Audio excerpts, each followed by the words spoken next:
There we Oh, go. wait a minute, we did get someone, huh? Ready? We got someone. Yeah. A replacement. All right, welcome everyone. Today is Monday, June 2nd. It's 12:47 p.m. in the afternoon. This is the Board of Commissioners weekly work meeting. We're going to start the meeting today.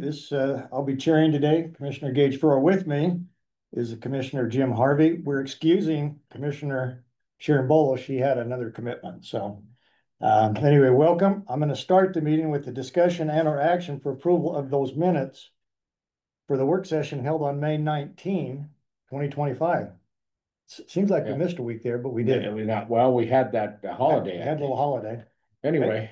Okay. Motion to approve the minutes for May 19th. Thank you. We have a motion. I'll second that. All in favor, please say aye. Aye. Aye. Motion carries. The minutes for that date are approved. Let's go to our second agenda item, which is a discussion regarding Brookview rezone.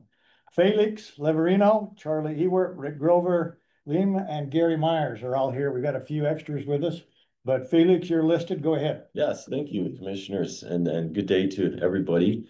So this we have scheduled for tomorrow, public hearing, and this is something that Commissioner Harvey requested that we have a quick discussion, just a quick recap of some of the details regarding this project. 40-acre rezone from A1 to R115. I have a few slides I'd like to share. Here's the connectivity plan showing the planned roads.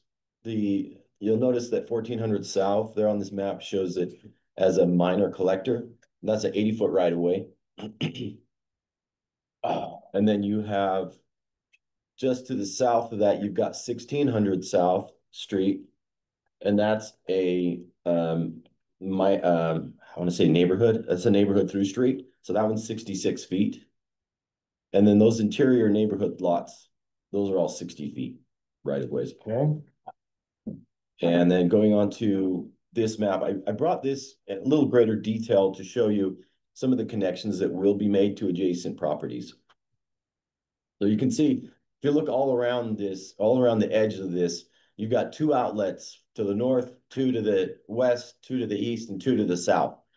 How it's designed that way. This is a 40-acre parcel. It's designed that way to maximize the connectivity to existing developments. So the Giorgio subdivision to the south, and then the Anselmi Acres to the west. And currently there's no development to the east. That's vacant, but those two connections to the north connecting up with the 1400 South Street.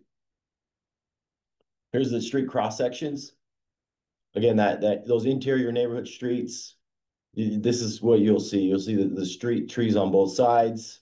You'll have a 5-foot sidewalk on both sides, some space for parking strip, things like that. And then the 66-foot right of way. This is for that 1600 South. Let me go back. I just want to make sure we're all clear. So yeah, that 1600 South Street, that's the 66-foot right of way. So here's that cross section. What about 1400 South? What will that eventually be? Yeah, so that one's the next slide. Okay. So there's the 80-foot. So in essence, what you'll have is on that side of the street, you'll have half of this cross section. That's the developer's responsibility. You'll have a 5-foot sidewalk in particular, but you'll also have a wall, a rock wall on that edge. Physics, how come it's 5 foot on one side and it's 10 feet on the other? Yeah, so that would be if they were developing the entire street cross section. So you're putting the other 5 feet on the other when they develop after. So in this case, what you would have is on the Brookview. Let me go back to the map here. I just want to make sure I'm saying this correctly. Okay. Okay, so the 1400 South, that area that fronts the Brookview, that will be a half of an 80-foot right of way. So you'll have some asphalt upgrades. You'll also have the street trees and the 5-foot sidewalk and the stone wall. And no access for lots onto 1400 South. So all those lots will access interior from interior streets. Yeah, but so if you flip that a couple more, what you're doing is you're putting the 10-foot sidewalk on those who develop on the north side of that street. That's right. Yes. Why would you put that 10-foot sidewalk on the north and not on the south? We're doing that as a means to have more some consistency throughout the county, where it's preferable that the 10-foot pathways go on the north side of the streets and the east side of the streets. And that would be throughout the entire, it's just really to have better cohesive, pathways through. And Ash, you could chime in on that too. Just, you'll get more sunlight on the north side of the road to try and help melt the snow. Is I think, one of the thoughts we had. Okay. Also, in addition, commissioners, one of our future plans we're looking to do is a pedestrian grade separated crossing over the railroad tracks and over 12th Street. So that having a trail on the north side of this section of the road does make sense and will lead to that. Pushing traffic or pedestrian traffic back and forth that way. Great. And then I also wanted to highlight, almost quick, I know I'm taking more time than I wanted, but so this is from the development agreement. And the last time we met, there was some concern as to what type of improvements would be required by the developer, Mr. David Layloli. And we've come to a pretty good, what I think is a pretty good workable solution to getting the improvements along 1400 South Street, being that it is a substandard street. So you'll notice, so 8.5.1.1, that first one where it says 1400 South Street.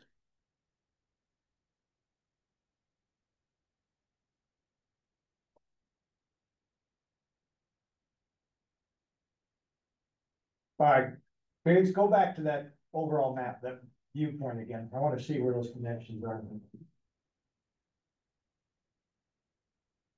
One more back, there we go. Yeah. All right, so this is Giorgio here, right? That's right. This is, now this is that open space. What is the north of there? This is Anselmi here, Yeah. okay? Future school, the school district own that now? Yes. They do currently own it. I don't, to our knowledge, we're not aware of any plans they have to build anything on it yet. However, that doesn't mean that couldn't happen in the future, right? I'd be surprised if we put a school there based upon what happened recently. Yeah. Okay, so they're gonna connect here to the Giorgio. They're gonna make the road all the way through into Giorgio. So that road, this road right here will come all the way through and hook on to 1700 South. This road, they're gonna make that road go all the way through, right? Yep. Yes. And I'm assuming they're gonna do the same thing for Anselmi? Yes. And someone's already cut it up to Yeah. that parcel, but yeah, those make a connection. Okay. And then 1400 south, basically from here to here. Mm-hmm. That will be built as the cross section. But Better sidewalk, street, everything. And 1700 South, that sidewalk will be 10-foot wide right there. That's what you just told me. 17 or 14? 16. 16. 16. 16. 16 will have sidewalk, but it doesn't have the trail. 16. It does feel. Did it have the trail? Yeah. Gotta be 10 feet. It's on the north side of the street. Who's the You developer? just told me. that's, yes. On Brookview. The developer is Dave Lowell. Okay. It looks like he's selling the deed on a Horton. Correct. Yes. Last I heard, that's right. This, I don't know. So refresh my memory, when they were here last time, we talked to them about improving 1400 all the way up to the intersection, Yeah, that's cool. right? Yes. So basically you're saying let them do just their frontage. Yeah. That still leaves a lot of traffic on That's, a, yeah. what I would call a poor road. And that's a good point. And so if we look at the language in the development Yeah. agreement, it does hold them to making improvements to 1400, extending to that intersection 3500. Yes. The last kind of sentence there. Okay. So they will take it to 3500 west. Yes, But not the full cross section, right? We're just gonna have them widen asphalt. that's To right. get to a standard, right? Yes. How much asphalt? Was it? I believe it was like 2 feet. Now, we did ask for a traffic impact study, commissioners, to give us some recommendations regarding what's there, right? The traffic impact study takes into a lot of things like existing traffic conditions, Right. where future potential movements might go, and it'll look at deficiencies that exist and give us some recommendations. They haven't fully provided a full traffic impact study. What they did provide was some traffic count generations, but it didn't actually identify specific deficiencies or improvements to be made. Okay. One of the other trickier things here, Commissioner Thrower, and you may have missed this while Ashley was explaining it to Commissioner Harvey. When we connect to the DeGiorgio subdivision to the south, the two roads there are 4075 west and 3950 west. And 4075 does not actually exist in the DeGiorgio subdivision. Right. There is a right of way, and yeah, perfect. The right of way exists, however, the improvements in the DeGiorgio subdivision were never made at that point. This house is usually pretty much a private driveway right now. That's kind of how they use it. So who owns the dirt? We own it. It's dedicated to the county. So we do have a dedication. Yes, sir. Okay. We have 60-foot right of way on both of those roads. Okay. So 4075 is a little tricky where it hasn't really been exercised as a street. 3950. It is paved up to maybe a couple feet short of the boundary. However, there is some, probably the best way to label it is significant encroachment from adjacent property owners that might need to be cleaned up through probably maybe some code enforcement, I'm guessing, maybe potentially, or it's probably the best way to handle that. But they put fences right up against the right of way. They've got vegetation that needs to be kind of cleaned up and trimmed up a little bit. Huh. Are they going to be putting in those improvements? Well, that's kind of what we wanted to tee up to you guys to give us direction on is the road that doesn't exist. Do we have Mr. Liloli just take it to his subdivision boundary, or do we take it all the way through to where it connects in the DeGiorgio subdivision? And the same with 3950. The reason I ask is in the planning commissioner's recommendations, they specifically recommended making those connections where I don't know if they fully understood the lack of the one road and the other impact it might have on the other road. Does that make sense, commissioners? Yeah, so if we don't make them taking it all the way through to connect, who's gonna pay for it? Exactly. You're not gonna get the existing Right. DeGiorgio subdivision to pay for it. No, sir. No, sir, you're not.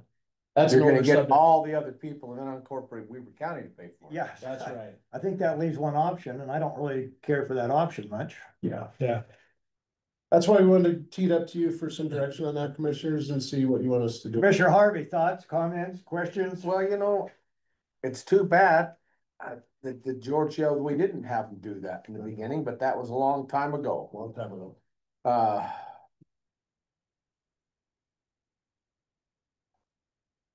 And I don't know if it's really fair that these guys have to do that all the way.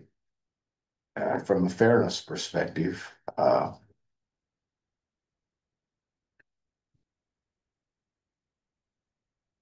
Commissioner, one of the questions that we're kind of talking about this is if we do make that connection all the way to the existing road, is it just asphalt to a certain width? Is it curb and gutter? Is it sidewalks? Like, I mean, because that can add up, right? So. Yeah. On to 47, we're talking Yeah. 4075? Yeah, Both of them. both, of them, yeah, especially this one. This one, the asphalt's, maybe 3 or 4 feet short, maybe 24 foot wide, so it's probably okay. However, to that point, the DeGiorgio subdivision was built long enough ago, there is no sidewalk inside the development. Right. So do we Right. have the sidewalk stop at the boundary between the two developments? Do we take it to intersection tie in? I mean, yeah, Well, you're never gonna get sidewalk in the Giorgio, That's right. right? Unless we If have they a cross it, sudden windfall of money, we wanna build it. Well, I- We have to do a lot of.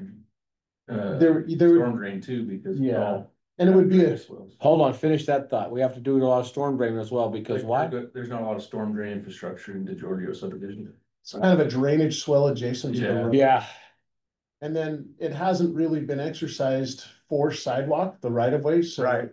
There's obviously some encroachment that would be felt by us if we went in there to build sidewalk, you know, it'd be painful for the landowners that have kind of. Landscaped and beautified that corridor through there, which good for them, that's great. It's on, that's good they're doing it. well, one of the things we have to consider though too is the trail access. You got trail access going from north to south, but there's no trail access anywhere except for those roads. That's right. So that you're also eliminating trail access into Giorgio unless you do something like that, right? 100%, Commissioner.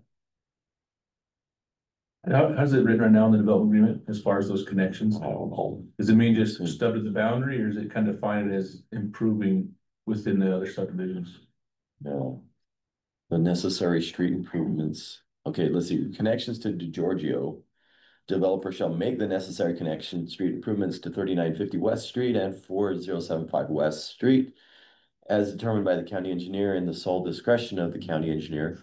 And then a similar statement for the Anselmi. Yeah, so does that mean just go to the boundary, subdivision boundary? Whatever Gary wants. That's exactly what it means. And we may wanna be a little more clear about that. I would like to be more clear. I'd like to be more clear. Yeah. Yeah. So here's where I am, we're out of time, but, my first concern is 1400 south. Mhm. 2 feet, I don't know whether it does it, whether it should be 3 feet, 3.5, I don't know. You need your study to tell you. Yes, sir. But if we're gonna require that, let's require something that the study comes back and says, it's gonna be safer at X number of feet. This is the time. That's the time to do it. Okay. On the others, I mean, as much as it may not seem fair, it doesn't do any good. Nobody's gonna pay, well, we'll pay for it if we don't take it past the existing subdivision. So my opinion is, it's gotta connect through. I'm more concerned about getting traffic in and out of that than I am, obviously the sidewalk. It is what it is. Yeah. So those are my two. I came into this room thinking that those were gonna go all the way through into that 1700 street. Cause that's what I understood you to say last week, Felix, when we met. So that's what it is. Okay. And at least sidewalks to those other streets.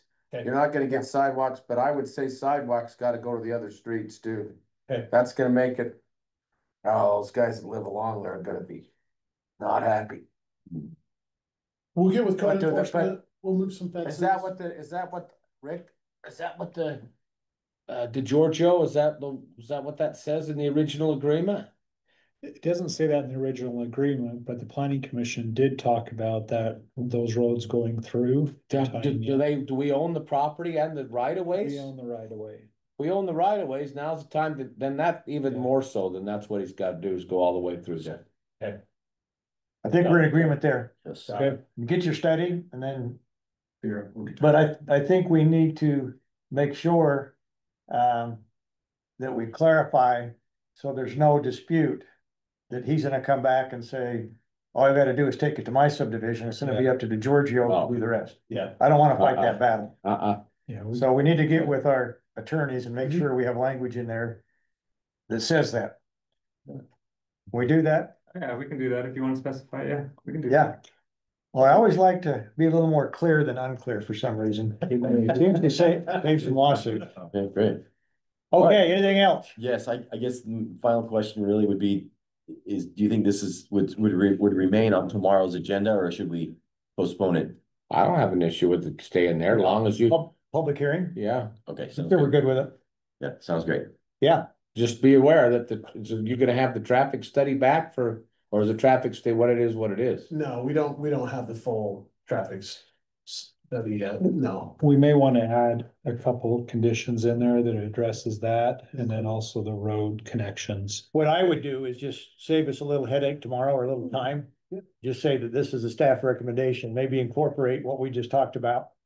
That, and then if the developer can say either I live with it or I can't, doesn't. Yeah, That's up to him. that's up to him. Okay. Yeah. Okay, thanks, gentlemen. Appreciate that. Appreciate you being here. That works. All right, let's move on to our next agenda item, 1 o'clock. We're running just 7 minutes late. Discussion regarding Westbridge Meadows rezone proposal. We got Charlie with us. Where did I see Charlie? Over here. There he is. Okay, Charlie, Rick, Sean, Gary, and Tammy. Is Tammy coming up? Tammy may not be here. Oh, she's right there. Right there. Man, geez. Wish you may be there. Wow, Johnny on the clock. Oh, yeah. Okay, Charlie, you're up. Got the developers coming in as well. Come in and have a seat. Good afternoon. We got a full house today.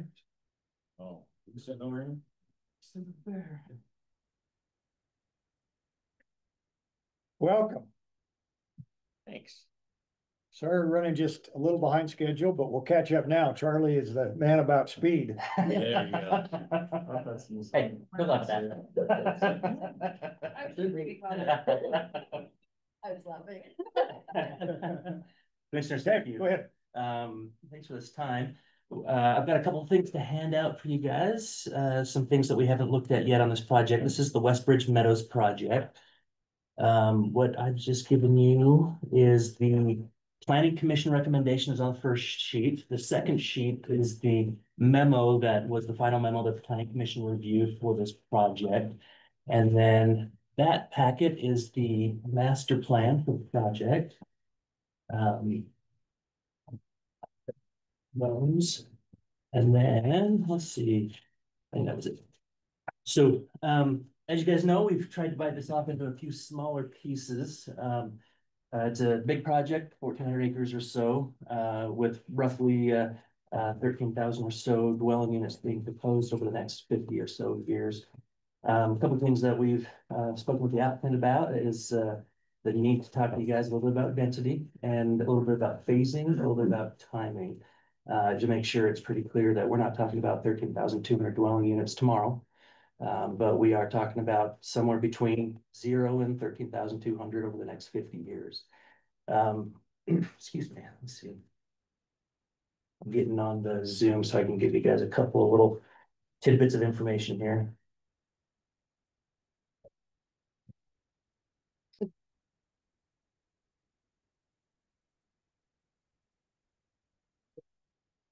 So we talked a little bit in our last meeting, our last discussion about water.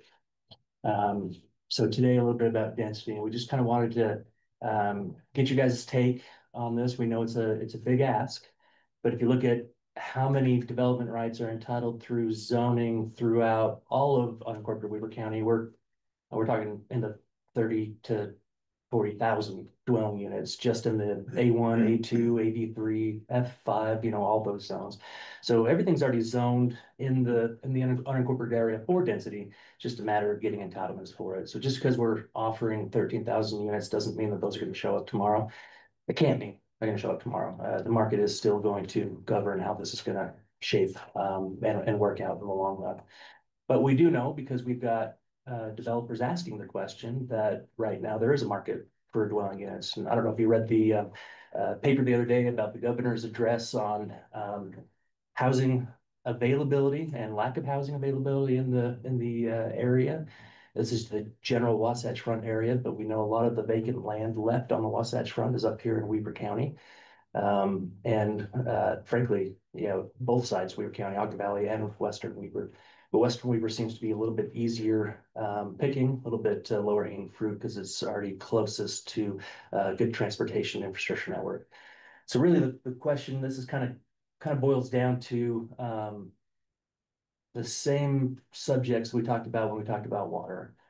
Question for you guys from a policy perspective is, how will this area grow? Is it going to grow based off of market demand? Are we going to try and keep pace with the market? Or are we going to implement regulations to try and go slower than what the market is asking for? There are a lot of different long-term socioeconomic implications in those policy decisions. If we try and slow growth slow development patterns, what we do is we create a scarcity. We create a scarcity, then housing costs go up significantly. But if we allow growth to go a little bit too fast and outpace our ability to provide improvements and infrastructure for it, then all of a sudden everybody else is paying for that density to come in. So we tried to take a very thoughtful and deliberate approach to this project in terms of density as well as in terms of infrastructure improvements. A lot of the density and a lot of the phasing that they're looking at will follow, at the very least, transportation infrastructure improvements. We know that they're going to need to build their own sewer system. We know that they're going to need to find their own water.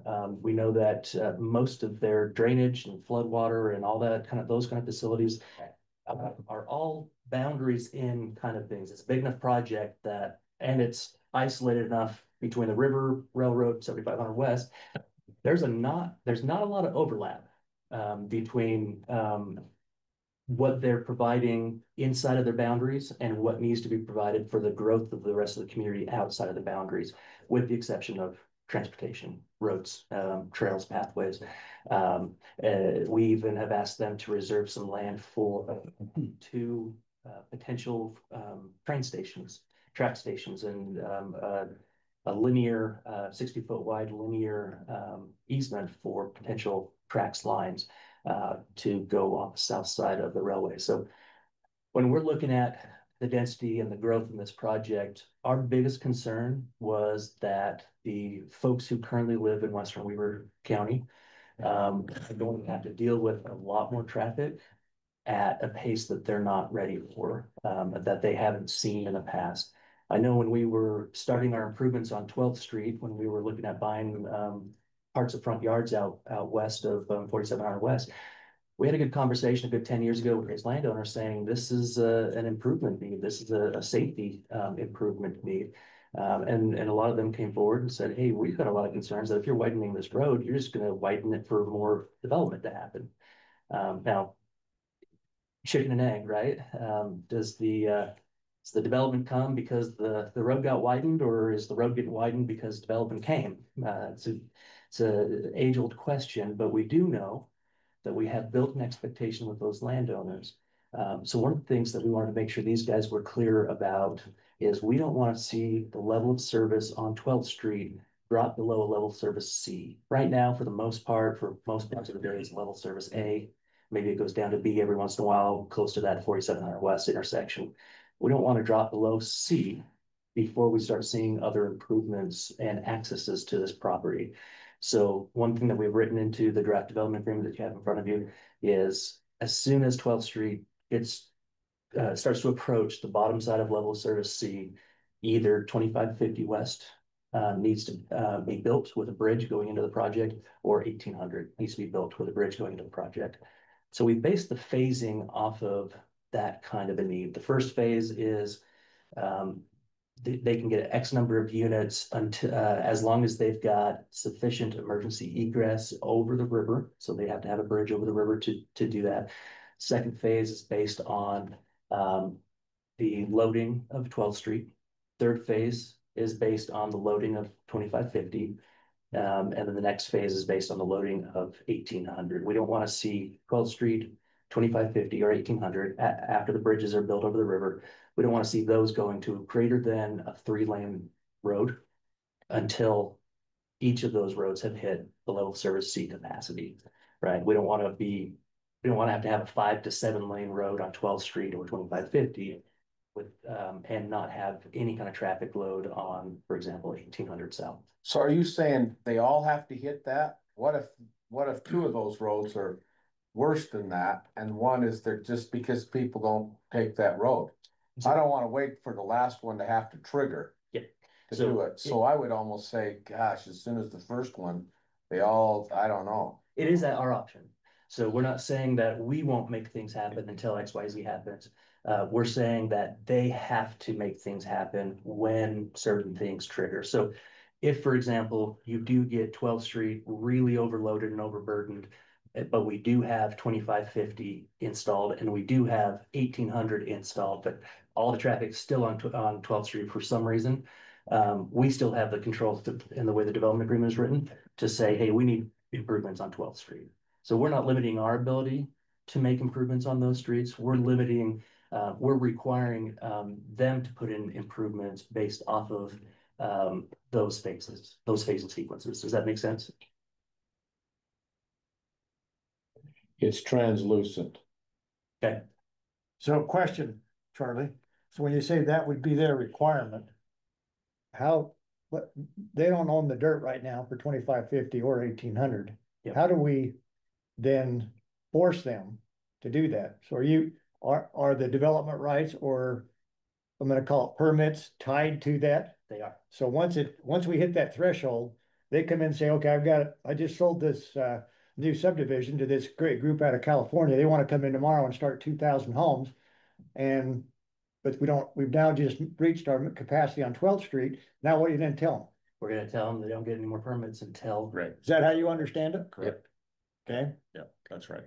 And to add to that a little bit, what we had is we had Hales, our traffic engineer, we had Hales go in and do basically a breakdown of the unit counts that they expect each level of service to be improved. And so, and then from there, we can take that table of improvements, so to speak, at those different unit counts, and it can be kind of a cafeteria plan to where the county and us can decide which improvements are going to solve what the traffic study for the new phases are going to be. You know, so the impact of each phase will have to be evaluated from a traffic scenario. And then we can go in and say, well, traffic on 12th Street is a little worse than we thought. Let's go ahead and jump down to on the table to number 5, and we'll do number 5 a little out of sequence and get the level of service back up on 12th Street. And then that'll go into the minutes of the approval for that phase. And then we'll have to do that before we can get any permits. Does that make sense? yeah. So we kind of did it with Yeah. a table of expectations, so to speak, and then we can tailor that as the need develops. So you've got basically phases, you've got that certain number of density units on each phase, so you can shift from your California friends, 2,000 to maybe somebody local with 300 homes. We could, Is yeah, that correct? yeah, Yep. yeah, depending on, well, yeah, just the way Cameron explained his part. It's a buffet style. We can move around. Obviously, county's involved to Okay, agree to that. makes sense. Yeah. So how are we dealing with the tracks, i.e. railroad tracks? So that's why we're focused on river bridges right now. Okay. Right now, the only way to get into the project is 7,500 West. Right. We do know we've got some preliminary information from railroad folks that say that 7,500 can handle a certain amount of traffic, but we don't want that to be the only way in and out. We don't want to overburden that crossing. So we do know that they will probably need to make some improvements to that crossing, add some metric or trigger that UDOT and the railroad can call on. But we want to see that bridge either on 2550, excuse me, or on 1800. Across the river. Across the river. Yep. And that'll turn into a primary point of ingress egress. My goal, my hope, is if the traffic patterns turn out the way that we think they will, it's not gonna, 12th Street loading isn't gonna matter very much because 2550 will be installed, and that'll be the primary way in and out of this project very soon. I would venture a guess before it even hits phase 2, that'll be the primary way in and out. Yeah. It'll also provide emergency ingress and egress. You got the fire station over at 2200 on 2200 South, and is that what 3500 West or so? You've also got a fire station going in just north of this project on the north side of the track. So you got a railroad tracks that's in the way.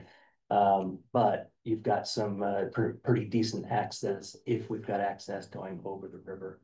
Long term, as far as the railroad tracks go, we want to see a bridge going over 7,100, 7,500, 6,700, 5,900, as well as where that future highway corridor, whether it's a county highway or a UDOT highway, we want to see bridges going over the railroad tracks in each of those locations.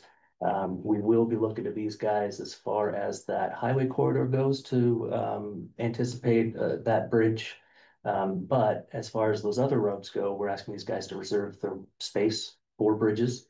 And then we'll be looking at impact fees or long-term financial investments to try and get those bridges over the railroad in those cases. What I'd really like to see is I'd like to see a reinvestment fund of some sort so that we can at least get pedestrian bridges over the railroad and over the river and in frequent locations.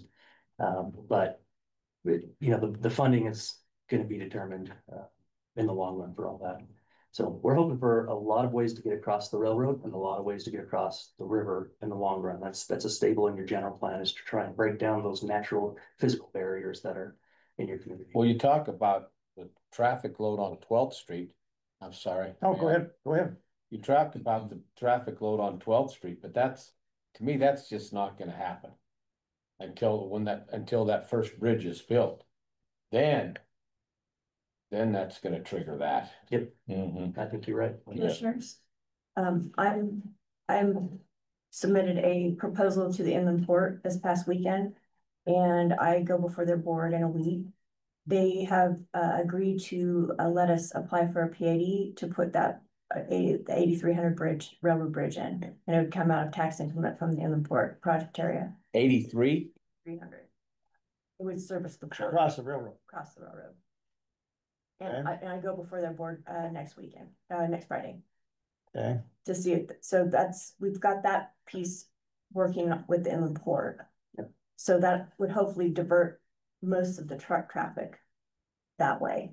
that takes care of obviously some issues. So remind me though, Charlie, I thought at one time, as we had discussions with the railroad out there, they said there's a very limited number of additional residents that they would allow to cross that before they shut the whole thing down.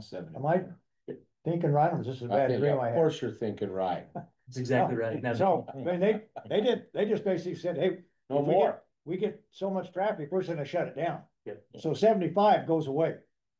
yeah, So so we've talked to, So- we've had several conversations with Union Pacific specifically about that 7500 West. And so with them and understanding what that number looks like, which was largely dependent on the traffic study that we Yeah. did. So we did a traffic study, presented it to them. They agreed to a certain amount of numbers of units before the crossing would need to be improved. And this is where they told us, Okay, just so that you realize, they told us the improvement to that crossing is probably not going to happen, which means Yeah. you better figure out a different way. So Okay. we're on the same page. all right, so Rick, Charlie, I just want to make sure in any development agreement that the burden of that railroad is clearly a liability of the developers, not the county. it's in there. It's in there right Because the now. first thing's gonna happen is, what they're gonna come back and say, Yep. county, fix it. Yep. I don't want the county to fix it. Yeah. It's not our problem. For sure. Yeah. So do you guys understand that? We do. Yeah, Okay. we've accepted that. Yeah, and phase by phase, our entitlements phase by phase are gonna be contingent upon the traffic impact and the level of service that each of those Okay. roads and crossings is currently at. So. All right, all right, I think a good development agreement has metrics and it has triggers, measurables and thresholds. So once we get in there, we know what that threshold is. We say, this is a trigger. Developer, your permits are gonna dry up if you're not fixing this problem. Yep. And then they go fix that problem. As far as 7500 West goes, our approach with the railroad has been that 2550 or 1800 are gonna be the primary entrances until and unless that highway is built, the primary entrances into this project long-term, which means that it's actually hopefully going to reduce the impact on 7500, not increase it overall. That's right. So that's been our overall approach with the railroad so far, to let them know that we're not planning on increasing, we're planning on decreasing. railroad like that. Okay, Commissioner Harvey. That really depends on how many people live out there, are gonna go to work to the north or to the south. That's absolutely, or to the, yeah, okay. Well, that's why the 84 or the 8300 West Bridge is gonna be so important. Well, that'll also be that'll also depend on what the inland port does and how all that goes, Yep. So that, Exactly. there's a lot to it. I've got one other comment. Go ahead. Mr. Chair. Go ahead. I don't want to see any landowner along that shoreline hurt for property rights, but I would like to see a buffer zone. We've talked about that. I would like to see that other 300 feet in there, somehow purchased by a combination of private, whether it's the state, the private. I realize that this developer has gone to them in advance of that and said, hey, can we work with you? And how the state handled that was not good. But I would like to see, I realize that the numbers support, it doesn't affect the waterfowl, but it does, that other 300 feet would have impact on the upland game birds. We don't get that back ever. And so that's a pretty hard line for me right now. And I haven't hunted. I need to just, I am sympathetic to hunting, but I haven't hunted those lines for, I haven't 40 years. So In our meeting next Monday, we'll be talking about open spaces and buffers. So we'll be able to get into a little bit more detail on. well, it's just so everybody knows that's where I'm at right now. So Well, how that goes together. We'll have a meeting with Hinkins and Mhm. Chew. Yep. Who run natural resources. Yep. So we'll have that discussion probably in the next month, if Yeah, not before. I think so. Awesome. I'd like those meetings to happen before this is on a formal commission agenda, though. That's gotta be worked out. I really do think that's gonna matter about the whole thing out there. Not that you're adversely impacted, but I think it'd be fair. We'll never get that back, ever. Okay, we'll go into a little bit more detail on the way Next that week. will work out next week. On the screen right now, you've got a side-by-side comparison of the general plan versus what the applicant is asking for. When the general plan was created out west, this project was anticipated in that general plan. Now you'll see there's a little bit more park area, open space area. On the right-hand side where you see that blue form base, that form base is the mixed use form base zone that we have adopted. If you look on the left-hand side, that darker red and the lighter red was anticipated for those form-based village areas. So you can kind of see how they align with the way that the plan was put together. The other thing you could see is based on the shading of those colors, starting with the light yellow on the, if you're looking at the right-hand side, the light yellow over on 7,500, those are close to third acre lots. And then as you progress to the east, you can see them getting a little darker until you get to the form base. That represents the transition of density from west to east in this project. So you'll see a lot less density out there on 7,500, and it'll slowly increase with those zones as you get towards the form base side. See, sorry, I'm just trying to bounce through. This was the presentation we gave to the planning. Go back one, will you? One more, right there. Okay. So that's the road infrastructure plan for internal roads. Let's see. So density transition. So show me where the town center is. So it is that lighter blue color. It's got that circle around it right there. Okay, got it. Yeah. So we got a couple of village centers, but yeah, the town center is right there in that middle there. Now you see the S curve on 1600 and 1800 streets, this one right here. Yeah. Seeing my mouse. Oh, you can't see my mouse very well. Yeah. They've actually committed to the planning commission that that'll just be a straight shot on 1800 instead of on 1600. Okay, So they'll take the curve out. okay. You okay with that, Andrew? We do know, just based off of floodplain, that lighter blue, that is within the 100-year flood event. And so that lighter blue area, they've got a lot of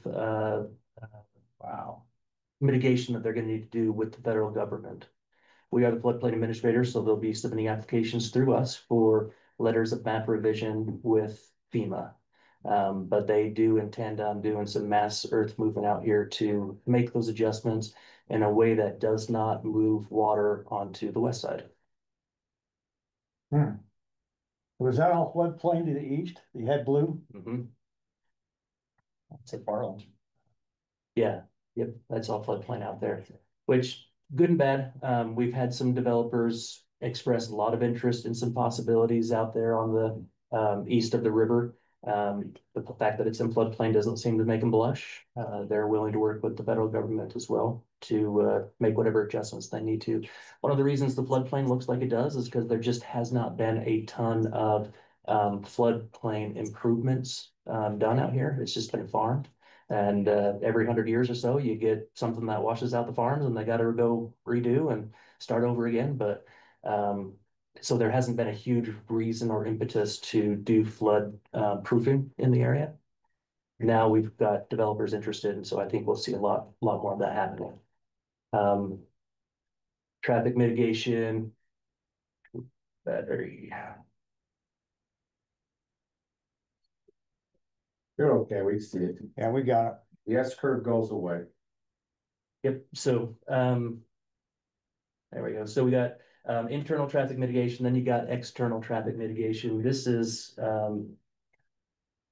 out to the freeway. You can see the freeway on the Right there. right-hand side over here.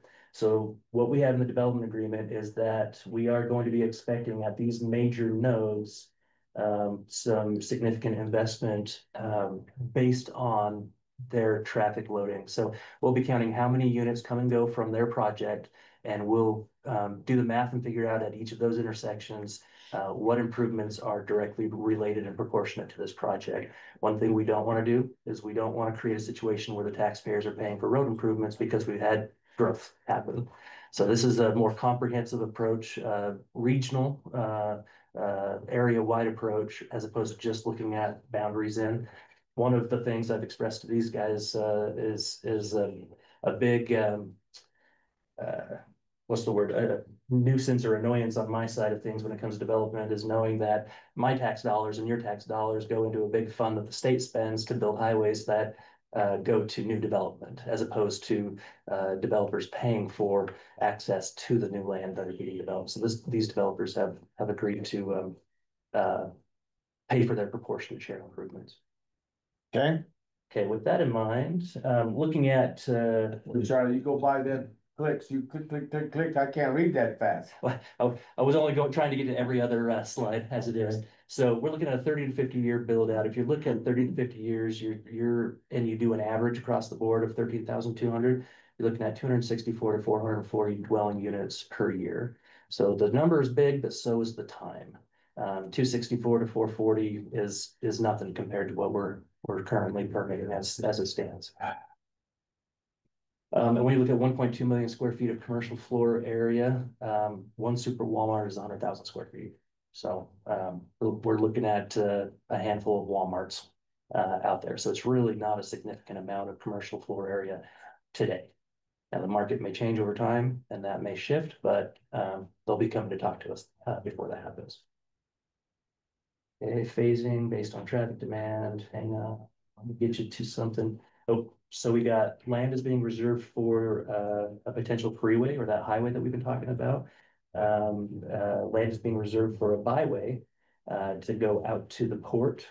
And then land is being reserved for transit, railroad overpasses, and for the Weaver River corridor preservation. Lots of parks, open space, recreation, working with the Parks District out there. This project is a little bit different. We'll talk a little bit more about parks and open space next week, but it's a little bit different than other projects I've worked on. The developers are very interested in making sure that their parks and open space are useful, groomed, maintained for the benefit of their community. So much so that what they do down in Vineyard is they create parks. They're public parks, they're donated to the public entity, but they've got an agreement with the public agency down there, the Vineyard City, to operate and maintain those parks using HOA funds. So it's a pretty sweet deal for those projects. Talking about dark sky, corridor preservation. Okay, so that was a good component of the presentation we gave to the Planning Commission. Pull up this map here. Come on.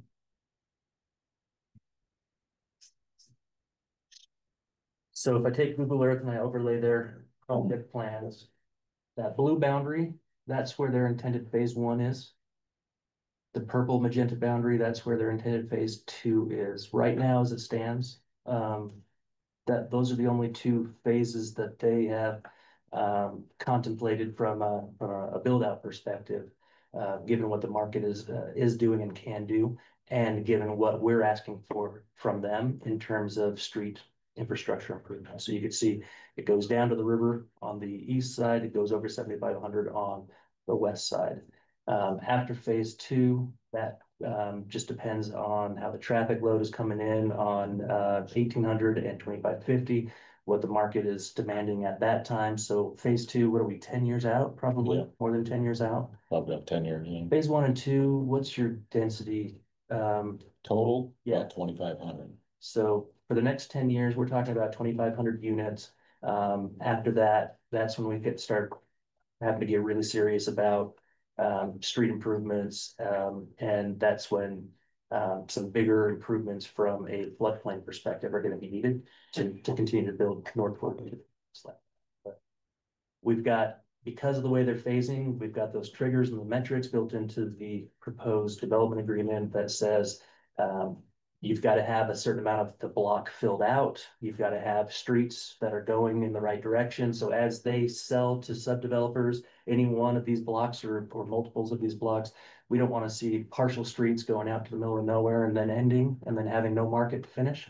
We want to make sure that things are logically planned out, logically built out in these street blocks that they've shown here. They don't have to be exactly the street block. We do carve out a little bit of space, plus or minus a few hundred feet in the development agreement for those roads to be shifted here and there. But we just wanted to make sure that as the density comes in, we're being respectful and observant of the impacts that are being created. And we want to make sure that their building permits are tied to those impacts. They've got to mitigate the impacts so that the taxpayer of today and the taxpayer who are outside of this project of the future are not paying for the impacts of this project. Where's the city center on there? That's intended In that light blue? Yep, yep. right here. Yep. And right above that, Commissioner, right above that circle is Yeah. one of the track stations. Yep, right there. And the other one's to the left. There you go. Where's the drone port station? I was just gonna say, either one of those stops are large enough from an acreage perspective that we can absolutely incorporate something technologically advanced such as that. Easily. Good. Yeah. And this is gonna be called Andrew Yeah. Burrow or? Andrew Farms. Andrew Farms.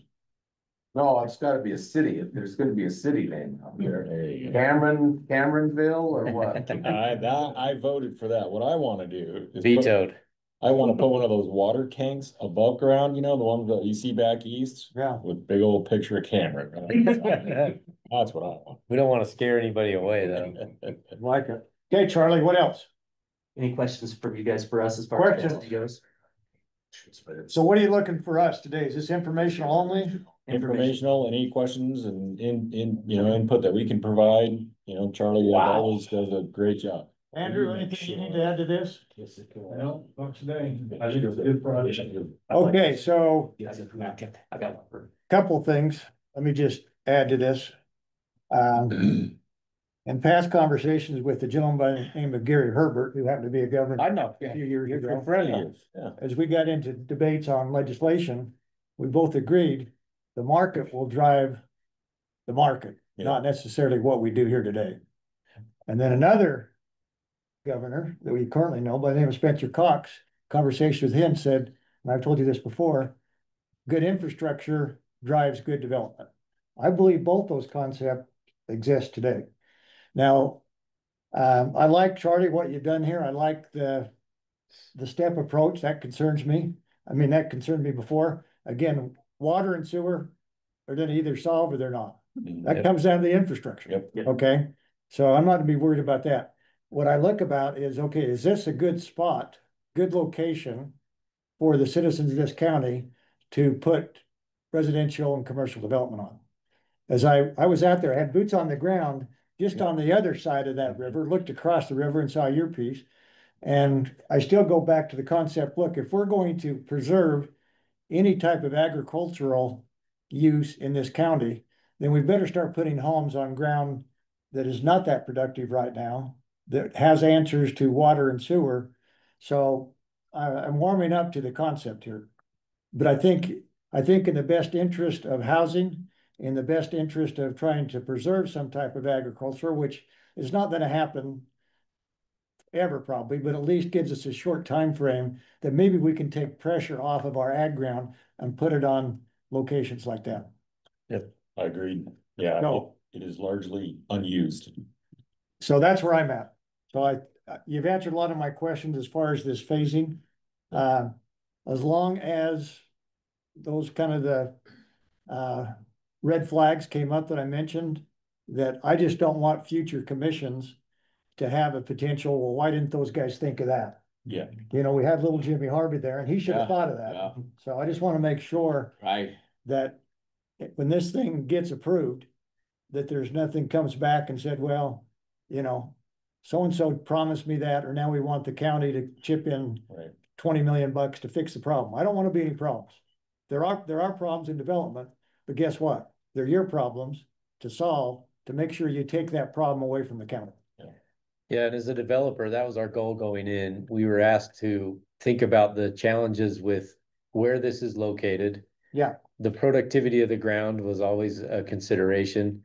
But on top of that, we were asked to figure out what it would take to get some of those solutions across the river in both places, across the railroad to the north, and then all of the infrastructure needed to be a benefit to the surrounding community.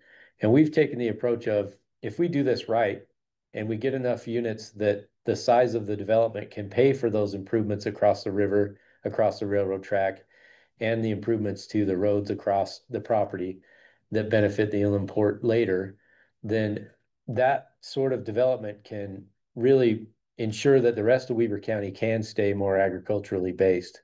And we can plan a good town center here, and then that takes the pressure off and makes sure that everybody else can still farm and do whatever they want to do. The scope of the project is huge, and it's easy to find flaws with projects of this scope. But the thing that we always have to keep in mind is the scope of the project is also going to be what determines its success. So the scope of the project is going to allow for those crossings across the river, the crossings across the railroad track, the improvements to the infrastructure that get the people in and out of there. And it's also going to give a town center feel to that area that can be a benefit on otherwise unproductive ground that's going to solve a lot of these other issues. And then the other thing is the time consideration of a project this big can't be understated either. This is a large project. It's going to take decades to build. It's not going to happen overnight. And we all know at this table that even the first phase is going to be a pretty big lift, just solving the sewer and water issues on the site alone. Yeah. And then from there, we've got transportation issues across the river, and we've got floodplain issues, along that river as well. And we just have to solve things one by one and make sure we're taking a proactive approach to that. And the other thing that Charlie's been really diligent about steering us towards is making sure that that isn't just a set in stone plan, that we have some flexibility that we can evaluate as we submit a phase. If what we put in the last phase isn't working like we thought it would, and we need to make sure that, it is evaluated and readjust and do a different improvement the next time, then we can do that phase by phase. But the zoning is going to allow that flexibility and creativity. And then as we go in phase by phase, we can take another look at, hey, is 12th Street working well still, or do we need to do some additional improvements there? Or do we need to put in another bridge and make sure that that's going to work? And so that way the development agreement allows us that flexibility to make sure it's working properly instead of just set in stone, you have to do this, this, and this. So I think the development agreement in this case is going to give a pretty good framework for the developer and the county to work together to make sure that what we put on the ground is actually going to work to the benefit of that area. Good. Yeah, it's been a pleasure working with staff Great. on that development agreement to allow that flexibility. It's Well, great. got to be flexible. Yep. Again, the market drives it. That's right. The other key component here that makes sense, I think, makes this timely is the extension of North Legacy. Yeah. That we'll be starting that study fairly soon here. Right. Hopefully. Right. So this becomes a very important information to locate North Legacy where Agreed. where the people are. Agreed. Commissioners, there's one more component to this that I think you'll appreciate. A lot of times when we're working with development agreements, developers want to say, we want to know exactly what we're getting for the duration of the entire project. So we want to freeze all zoning, all rules, all laws as it pertains to development for our project. A lot of development agreements do that. A lot of developers want to look for that. We've been working hard with this developer as well as with our other developers on our template development agreement to say that's not how we're going to do it if we're looking at 30 to 50-year projects. No. What we're going to do is we're going to tell you, we'll get you vested in density because that's usually what the financiers want to see when it comes to going to get the funding and lending taken care of. We'll vest you in a layout. We'll vest you in essentially a legacy as far as long-term configuration goes, as long as utilities go. But we still are driving, the commissioners are still driving the vehicle here. We're still going to be able to adopt rules and ordinances and be responsive to the market, be responsive to the requests of developers and make adjustments as far as those laws go. You're just getting your package. You're getting your density, you're getting your layout, you're getting your configurations. We'll figure out how to govern the rest of it as time goes on and as things change. So it gives you guys a lot of opportunity, as well as successive commissioners a lot of opportunity. If they do look back and say, who was here at the time, who made that decision, they can make shifts in those kinds of decisions at that time. They're not so locked in they can't, but they're stuck, basically. That's a good component. I like it a lot. Yep, great. Okay, anything else, Charlie? That's it. Commissioner Harvey, thanks for being with us. Yes, Thank you. thanks. Thanks. See you guys next week.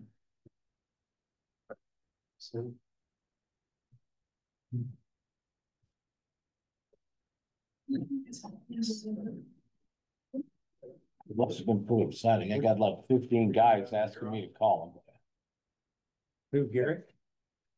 My sheet. For opioid. Yeah. them. Opioid. That's what we're talking about now. I got one right here. I got an opioid sheet. Want to share with me? Yeah, that's what I looked at earlier, but. Well, you know, you'll find I'm I got, fairly I prepared. got mine. I got some notes on it. Okay, me too. You ready for the next? Let's do it. I'm gonna grab a sheet. Thanks, commissioners. Charlie? This is big. Big project. Not a lot of other big projects like this. Yeah, well, this will be it. Saratoga Springs, Eagle Mountain, they all started kind of like this. So we'll see a whole city at some point, I'm sure. Yeah. Gentlemen, how are you? Just right. Nice to see you. How's it going? Nice to see you. You too. Hours. Bryce. Fancy backpack. Yeah. Nice haircut you got sporting there. Yeah. Oh, that's it. It's a boy. Yeah. Attaboy. Yeah.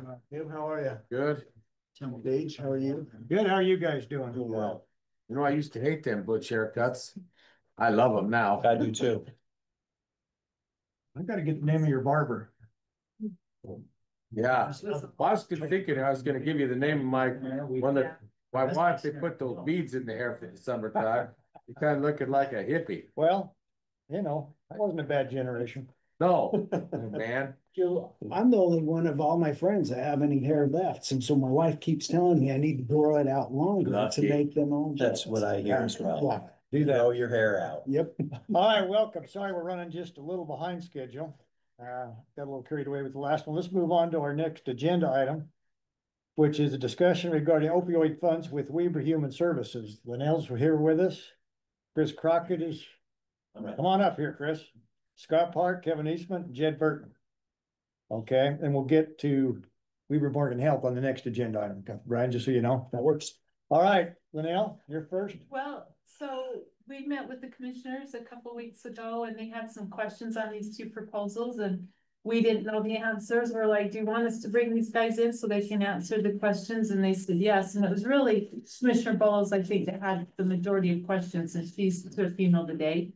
So that's kind of where we're at to present your proposal again to the commissioners, let them understand exactly where you're at on it. And we're just getting it finalized so we can have those funding agreements. Yes, the one with, if we wanted to go with Weber Human Services, first was the 1.5 million. And the majority of that was going to go towards the facility. And the question that you had raised before was regarding the timing of reimbursement of the funds. Yeah, sorry, I mean. Yes, please. When the contract came back, I thought I remembered that we were gonna front the money on the planning and the architectural drawings. And then if for any reason we didn't go through with the project, the county wouldn't have spent any money. But that if we did then go through and build it, then we get reimbursed for all the planning stuff as well. Yeah. And when we had written up the contract and after talking with Scott, and I may have remembered it incorrectly, is that we were thinking about doing it after to reimburse actual construction costs. As far as whether it's qualified, I think it's under qualified under both. Yeah. Legally, it doesn't matter to me. Yeah. But we just wanted to bring this to the commission to see if there was a preference. Yeah, that was the only thing in the contract that I saw was different. And that was the only question I had. It's just that our understanding was that we would get reimbursed for all the planning, all the architectural drawings if we built it. Mm-hmm. Yeah. And I don't think it was stated like that in the contract. No, the way it was stated was for us just to bear that cost. right. Yeah. And so it would just be allowing you to recoup it Yes. earlier, but there would still be a guarantee that the project was It has to be built. has to be built. Yeah, it has to be built in order for us to get reimbursed. Yeah. Scott, did you Can I just have? say from finances perspective, it doesn't matter. I mean, if it's $1 million or $1 million plus, I don't really care whether you use it for planning or architect or construction. I just care that we get a building permit from Ogden City and we actually don't incur a bunch of expenses, reimburse you for expenses, and the building doesn't go anywhere. So I think that's why maybe that was where the misunderstanding came in, is we want to make sure that you're through that process. Yeah. And so as soon as you get the shovel in the ground and start digging, it doesn't matter to me what the money goes towards. It's all allowable. Okay. We just want to make sure As long as that, we don't start spending any money until the shovel goes in the ground. We've got all the building permits all the way through and we don't get. Yeah. And we're ahead of the fine, projects. we're absolutely fine with that. Yeah. I All don't right, think it's even about the timing of the reimbursement, it's just that we would get reimbursed. Chris, a couple of questions then. So just going through this preliminary agreement. It says the project's forwarded by the following interlocal agreement for each proposal. We don't have an interlocal yet. So the agreements are right here. We've drafted the agreements. Okay, we haven't seen those yet though. No, we've sent them to Weaver Human Services and we sent them to the health department. And then we brought them last week, but we're gonna be negotiating the final terms with you today. Okay. And so I have those if you'd like, and we can pull them up on the screen as well. All right, well, we may need to set a separate time, but just, I wanted to make everybody aware that still subject to interlocal being agreed to. And I don't, again, I'm with Scott. If we know we have a building project, the question I have is you've got an employee here of $150,000 a year. Do you need somebody else? And because so it's $500,000 a year, $150,000 of that goes to a new employee. Why do you need a new employee? That's actually Yeah, it's a different project. We provide medication assisted treatment at our main building. Okay. We have about 350-ish who participate in that medication assisted treatment. We also have about 90 of those 350 who just come and get the medication, but they don't participate in treatment. They opt out of treatment. Well, their best option for success is to participate in both therapy and medication. So what we're trying to do is house a therapist in our medical clinic that gives the medication assisted treatment or the medication so that they can engage those 90 clients that opt out of therapy. Okay. And that's why, so 150,000 is, you're going to take about a third of that, a little bit more than that for benefits. And so it's just one full-time clinician or therapist. One full-time. Mm-hmm. All right, so we don't know anything about the status of building permits from Ogden City. No, but again, if the contract states that it'll be reimbursed, I'll do the plans, I'll pay all the architectural fees, we'll get to Ogden City, we'll get that approval first, and then. So based on the interlocal being signed and approved by the commission, then you start the design, et cetera. Yeah, I just thought it was worded wrong in the contract. That having it once a building permit is issued, do you think that's the appropriate point in time that would trigger the option to be able to get reimbursed? Well, I'm okay waiting. But that's what you're saying is that the county wants that guarantee. Yeah, the county wants to guarantee that the project's going forward, not, and it doesn't get scuttled halfway through, Yeah, right? So yeah. that's all I wanna make sure is that we have Yeah. a project that we're I'm, funding. I'm okay fronting the money and that can come whenever it comes. That's not the issue. I just thought the contract stated the contrary. The contract says that you'll be able to be reimbursed for construction costs, so it'd be. So that's included in it.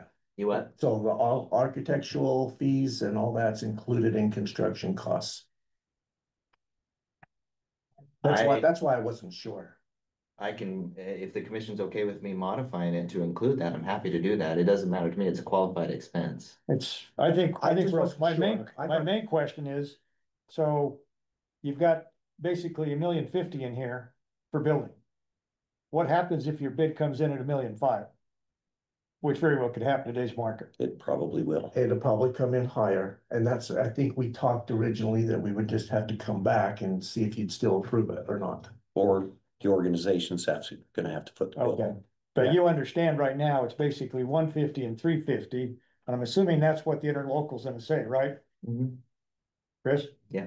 We took a stab in the dark on the cost. Okay. Yeah. Now, there was some discussion initially that if we built the project in a year's period of time, rather than waiting 3 years to get the $350 times 3, that money could be given upfront once the project was finished. Does that make sense? So instead of waiting 3 years to get 350 each year, if the project's finished in a year, then we would get the 1,050,000. Yeah, we can talk about that as well. That was all, yeah. So my last question, I'm gonna go to Commissioner Harvey.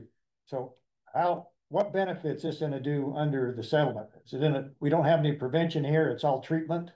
And really what we're talking about here, my mind, is how do we prevent it instead of, the longer we give treatment, the more we gotta treat. So we're partnering and they'll be. So how do we deal with that? The health department's gonna be presenting our partnership on prevention. And let me just explain on the treatment part. You're right. They're in treatment now, so some of the prevention is gone. But treatment is prevention. If we get these individuals in treatment, they're not going to use more and more and more. Recidivism goes down. So that is preventing them from ongoing use during adulthood. This other one, for the one full-time employee, we're trying to engage people in therapy and medication management and engage them better. So we have somebody embedded with the clinic. And again, that is prevention of further use, further hospitalization, further incarceration. So again, we partner very closely with prevention. Obviously, we would want to prevent the whole episode, but they're already here. So we want to prevent further episodes. So we got a partnership that they'll present on the prevention side. Good to know. Okay, Commissioner Harvey. No, my statement has to do with merely, I'm very much prevention. And because I think that lowers treatment down the road. And that's where I'd like to see the focus is. Okay. Yeah, they're gonna present on that.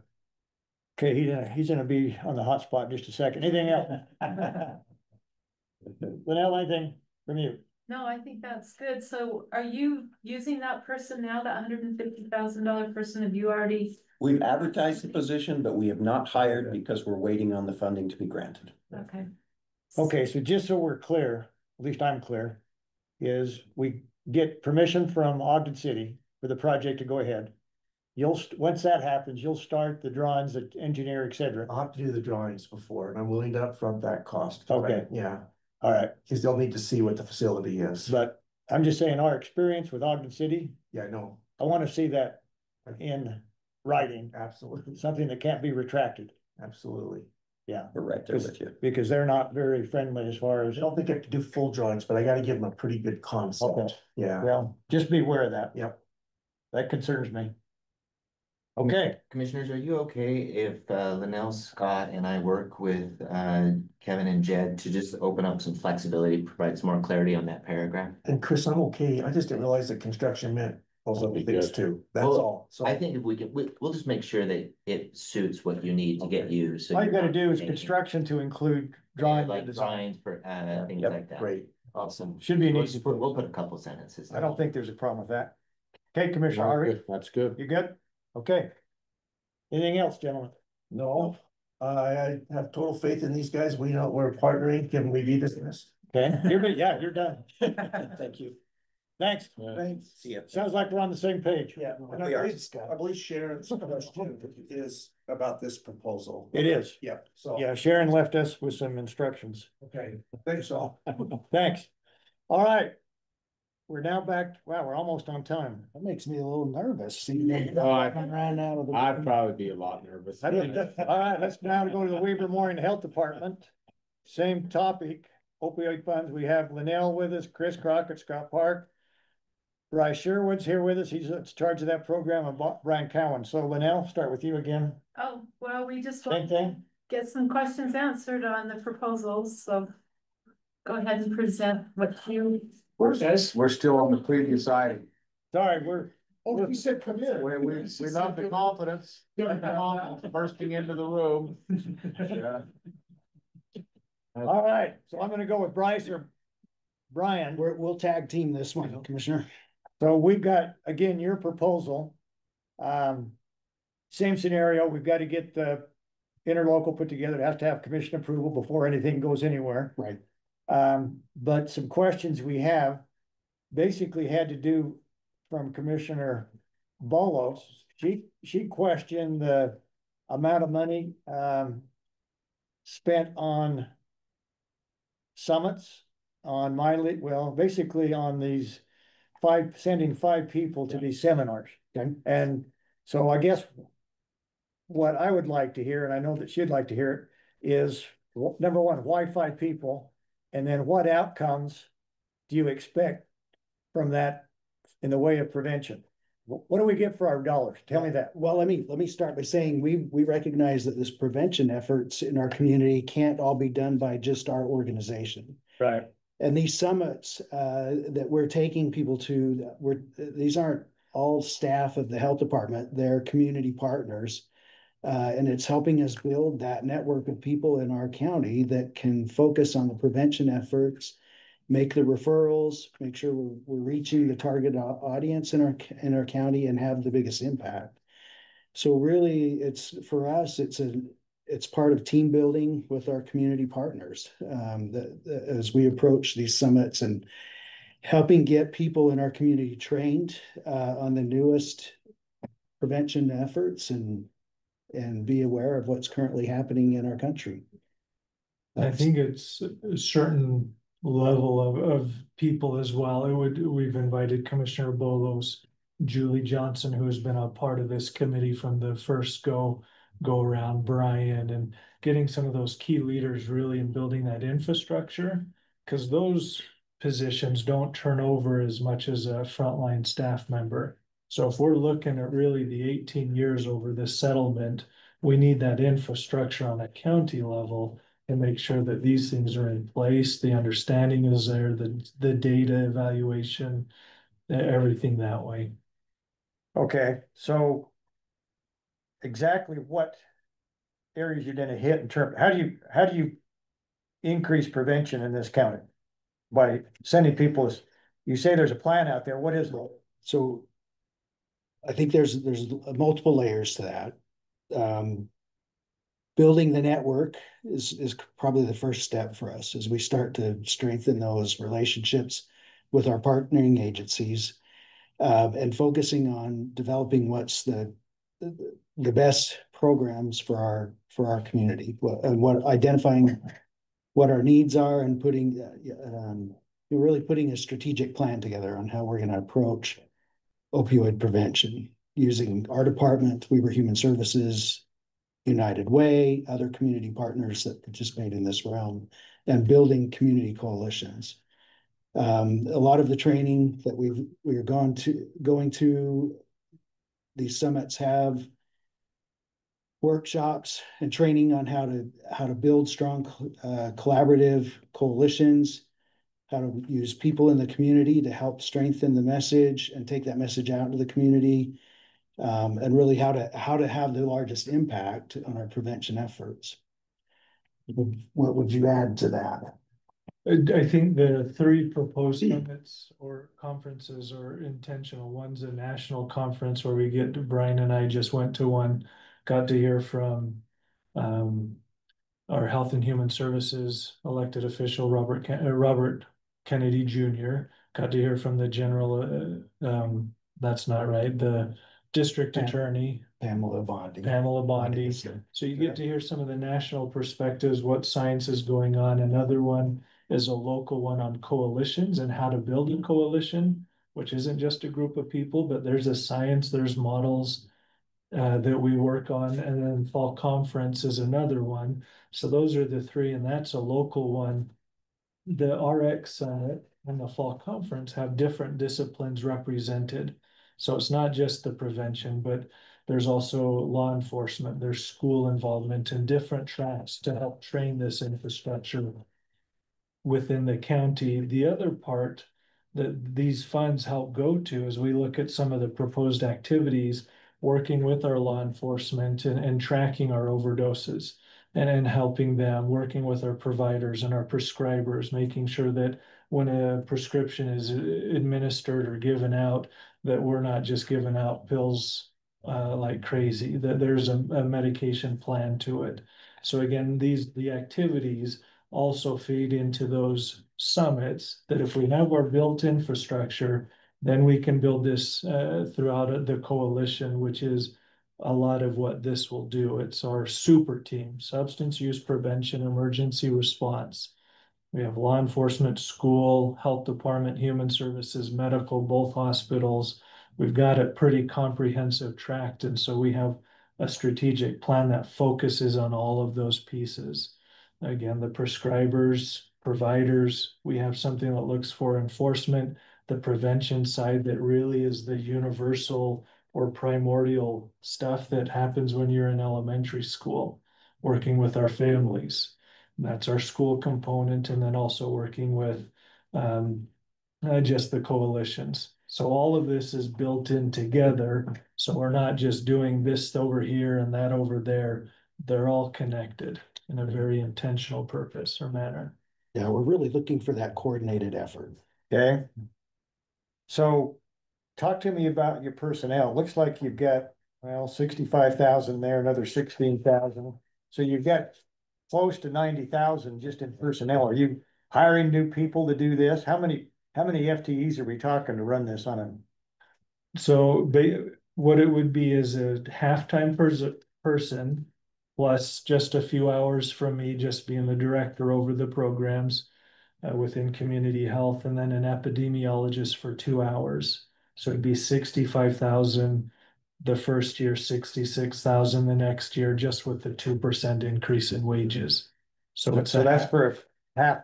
About a half FTE. Yep, a part-time person, some administrative costs for that person, and then a shorter term, couple of hours a week person. And that person would be responsible for the program.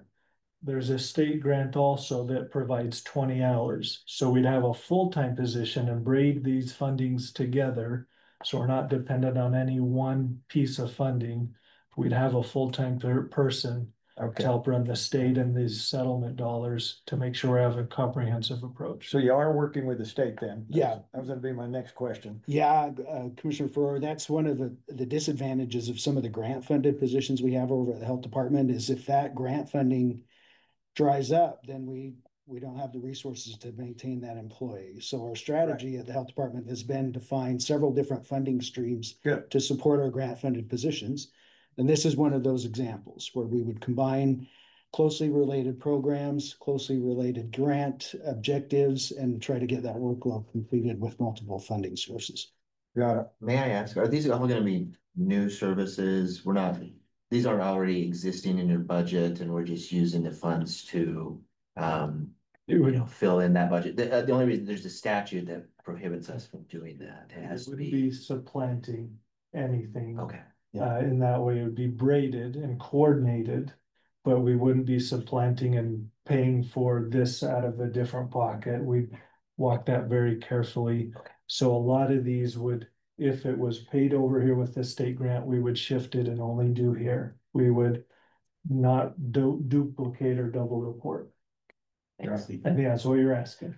Yeah. Does that satisfy you, Scott? Yep. All right, so tell me what the subcontractor does. So the subcontractor would be an evaluator. I think we're hearing this nationally, statewide, and then also locally here, that we need to make sure that we're doing things in a way that is showing a difference, that down 3 years down the road, which is what we've been asked, or we've asked for from the commission, that we can come back and say, we've made a difference. So the evaluators tracking all of the metrics, all of the things that we're doing, the surveys, the responses, that we're showing a difference from what we do today to 3 years down the road and hopefully 18 years down the road. Also, there's some of the things that we're going to be doing, some listening sessions or focus groups. Want to make sure that we're asking questions that aren't leading, that we're doing things according to the science.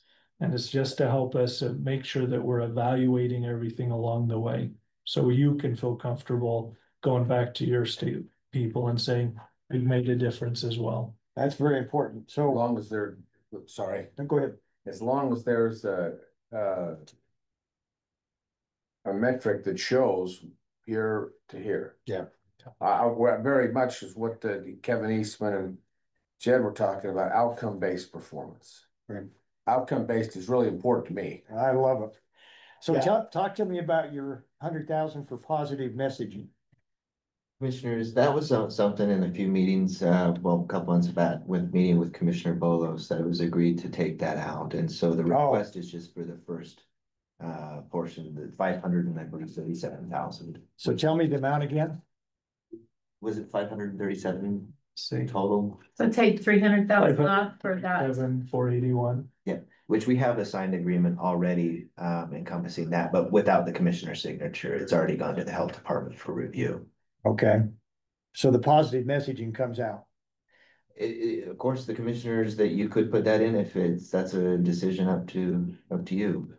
No, and so give me the total amount then each year. What's that change to? Is it the same amount per year? So for just the super team, the things we were talking about earlier, it'd be about 178 a year, Okay. 178,000, jumping up about 2%, 179,000, and then 180,000.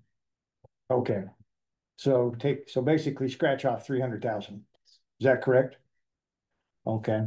All right, well, I think and I agree 100% with Commissioner Harvey.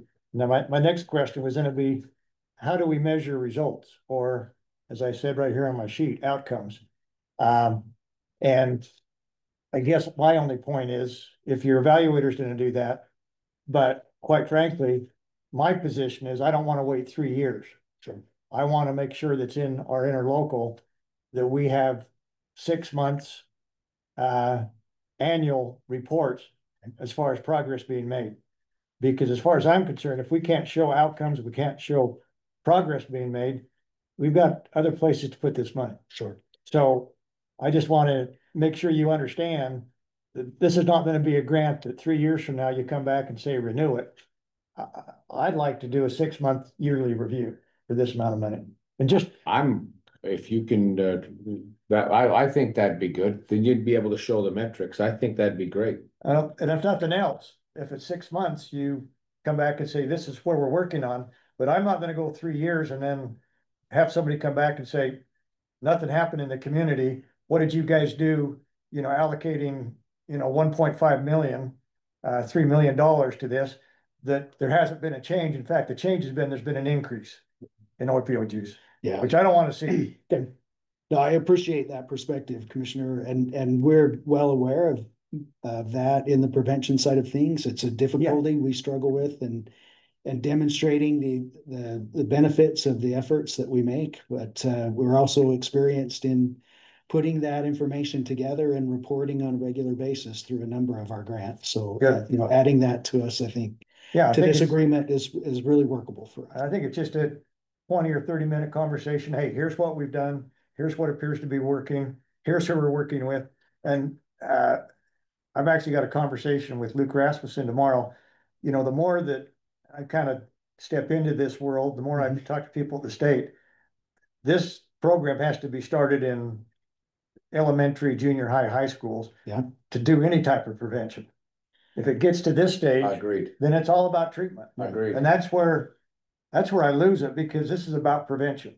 Yeah. It's not about taking people off the street and, trying to rehabilitate them. Even, I mean, we still have to do that, but if we can stop one person from starting there, the amount of money it saves us down the road, that's beneficial. Do you know Chad Carpenter?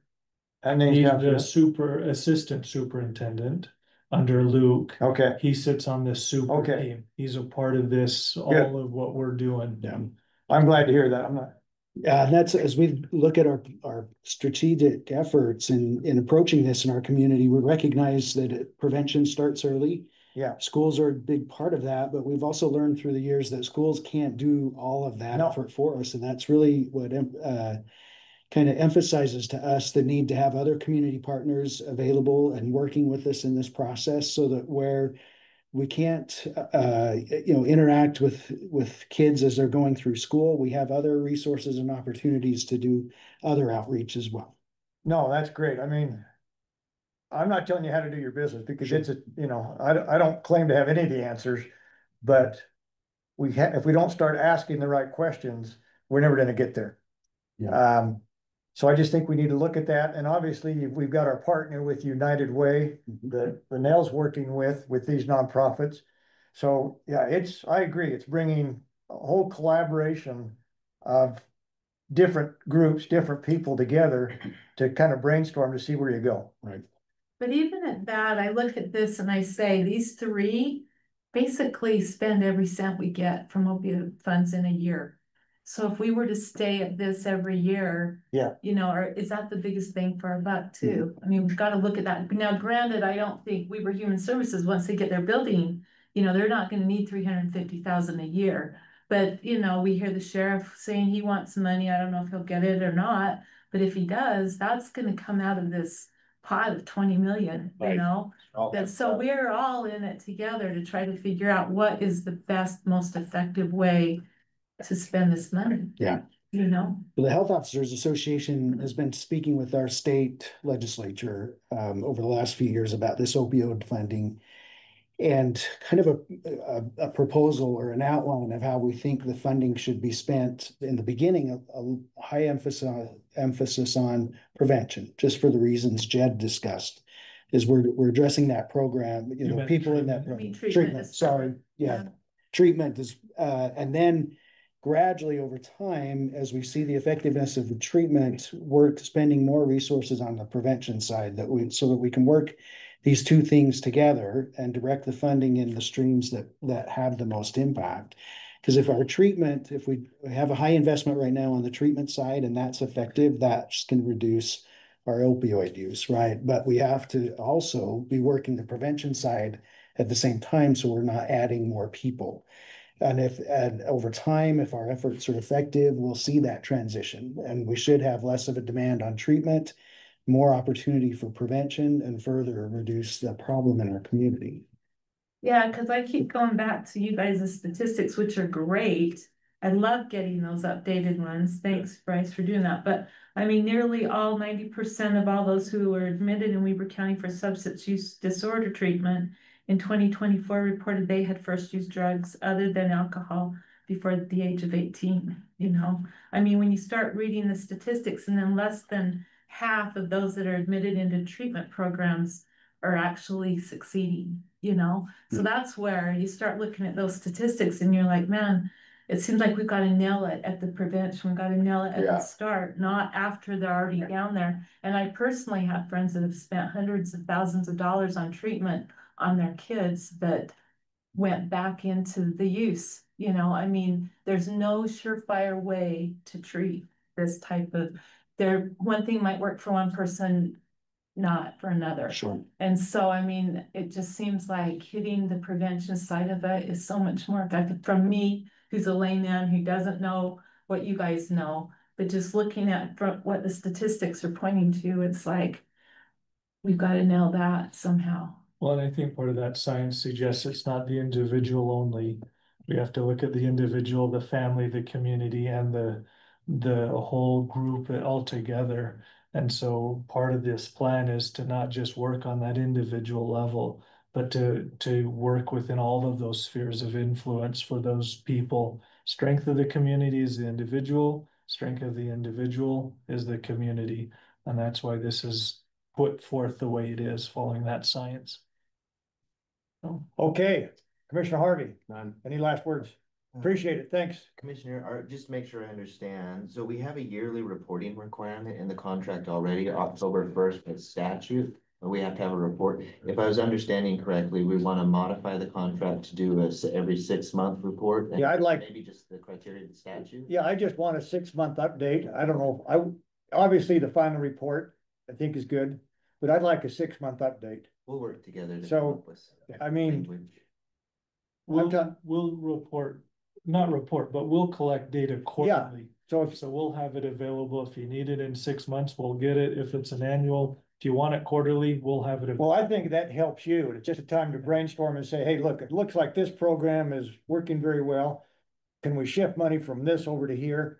You know, just, I think it gives you an opportunity to come to us and say, okay, this really makes sense. Let's put a little more money on this side and take less over here, or, you know, maybe see if we can't have a little more out of the full settlement, if it makes sense. But until we know the outcomes, until we know the results, we're just still kind of guessing at this thing. Right. Okay. So, okay. Right. Yeah, so I think we need to do that, and then Yep, we'll do we that. probably need to set a time to review those interlocals. Perhaps if for next Monday, I'll get the signatures and we'll just do one final review with Commissioner Bolos here, and I'll schedule it for an approval on Tuesday. Perfect. I like it. Thanks, guys. Thank you. Thank you. Let them know we are ready now. Then we'll walk in and say, just kidding. Hey, Chris, I have a meeting with Commissioner Bolos at 11 to kind of recap this meeting. If you wanted to do that with her tomorrow Oh, yeah, at 11. yeah, absolutely. This time it's for real. This time it's for real. All right. He came in a little more sheepishly this time. No, He came in as confident. None of this. learned our lesson last time. We sent one guy through. All right.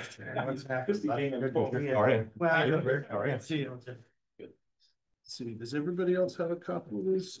I made Oh, an extra, I know exactly what this is. Oh. we brought Jason with you. That's not a good sign. That's always a good sign. Commissioner. Covered, Okay, means you're good. means we're good. All right.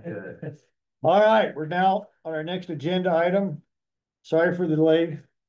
Gentlemen, discussion regarding Station 62 drain, Gary Myers, John Wilkinson, Scott Park, David Reed, Rick Clark. Here we go. Have to excuse Dave, he's off. Dave is not here. He is gone. So if you remember, commissioners, earlier this year, we came to you requesting some extra money to help build a drain to Station 62. This is up in the Old Town Eden area.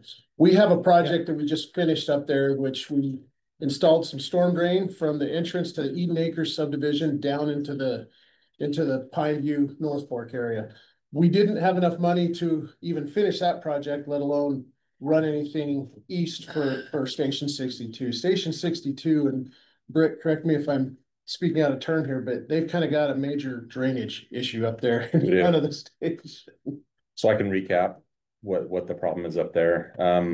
We have a drainage system in our parking lot, but over the years that road has been built up and now it all drains into our parking lot. So now it overwhelms what we have there. So we have water build up, and during the winter it just ices over. Our parking lot's all broke up. We want to fix it, and we'll fix it on our own, but we want to get that water drainage issue fixed first so it doesn't overwhelm our drainage again. So that's what we came to you guys asking about. And until we did our other project, we didn't even really have anywhere for them to send the water to, but we do now. So when we met with you last fall, you said, well, get us some numbers. So I've got 3 different bids. The low bid came from ironically, a contractor local to the valley up there by the name of Accurite Excavating. I don't know if I should say that on the record, but yeah, it is. It is what it is. I'm sorry, they're going to be probably a repercussion. The beatings will be good, but they came in at about $87,000 and change. Well, 88, just shy of $88,000. Significantly cheaper than some of the others, and so yeah, wanted to come back to you guys. We have some numbers. We're ready. He's ready to go. We just need your permission and your approval and knowing where the funds are going to come from. Okay. So we do have some place to put it Yes, sir. now, Yes, sir. Is that Tie it correct? right into ours and it dumps right down into the North Fork drainage. okay?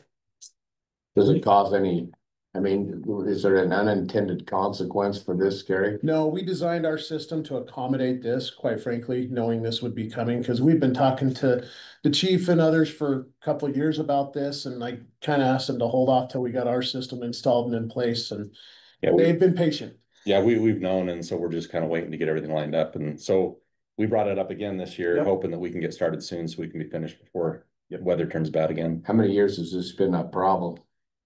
Longer than I've been there, so long enough to be called Lake 62 whenever it backs up. So Been there for a while. yeah, You know, is Chris here? Good. Okay. Go ahead.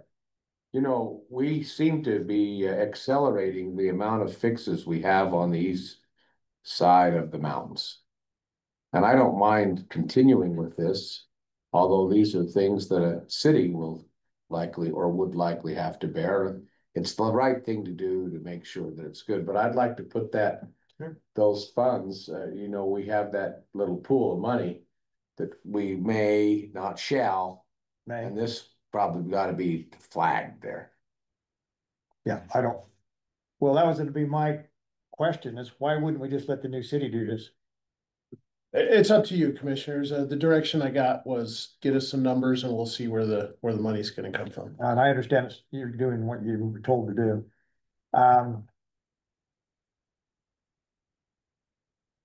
So you're looking, what pot of money would then take this out of? If it was approved? Great question. This would come out of the municipal services fund balance, so there's, I don't think it would qualify as a Prop 1 road or anything like that, so. Yeah. It's not a countywide storm issue, it's just it affects your parking lot, which is important that it's not countywide, so it would have to come from the municipal services fund balance. So commissioners, as far as what the statute reads, there's a mandate that the county continue to provide the same municipal services that it has during the pendency of an incorporation process from the time the vote to incorporate to when the city actually incorporates. As far as the funding goes, up until the time that the city incorporates, the county may allocate a share of its funds coming in to assist with the new city startup expenses. And then after the date of the incorporation, that's when they do have to share and divide that up. But there is a statutory mandate, but discretion, of course, of how you prioritize your projects to continue providing the same municipal services to that area of the county as well. Well, we'd like to provide the same services, which includes land use, but we're getting sued because of that. Yeah. So Yeah, let's keep that in mind. And that's the thing that we made in our argument to with that lawsuit is that they're telling us to stop, but at the same time telling us to keep going up, both speaking out of both sides. I mean, just down from the station, there's a half a dozen signs that say stop. Yep. If you haven't seen those, you can drive by and see that. Yeah. So, it's very frustrating. okay. No reason to be frustrated more than I have to be. So where are you at with this? Commissioner Hart? I'm okay that we probably go ahead. Okay. Yeah, I'm gonna say, let's get this done. I mean, I've been by there for years and it keeps getting lower and lower, or the road keeps getting higher and higher, one of the two. one or the other.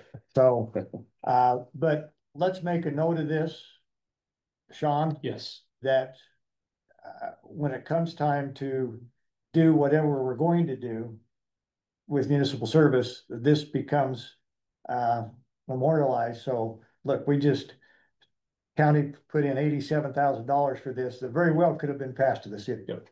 Easily. Yeah. So, but I'm okay fixing your problem, Rick. Well, thank you. We were fire appreciates that very much, and we can get our parking lot fixed up and get moving on. Yeah, So just tell those people to stop suing us. They wouldn't mind. It doesn't make them good friends. Commissioners, this does require a budget change, and so I will enter a budget action municipal today for you to approve. We need to get that budget change approved first before I can approve the contract. Got it. Okay.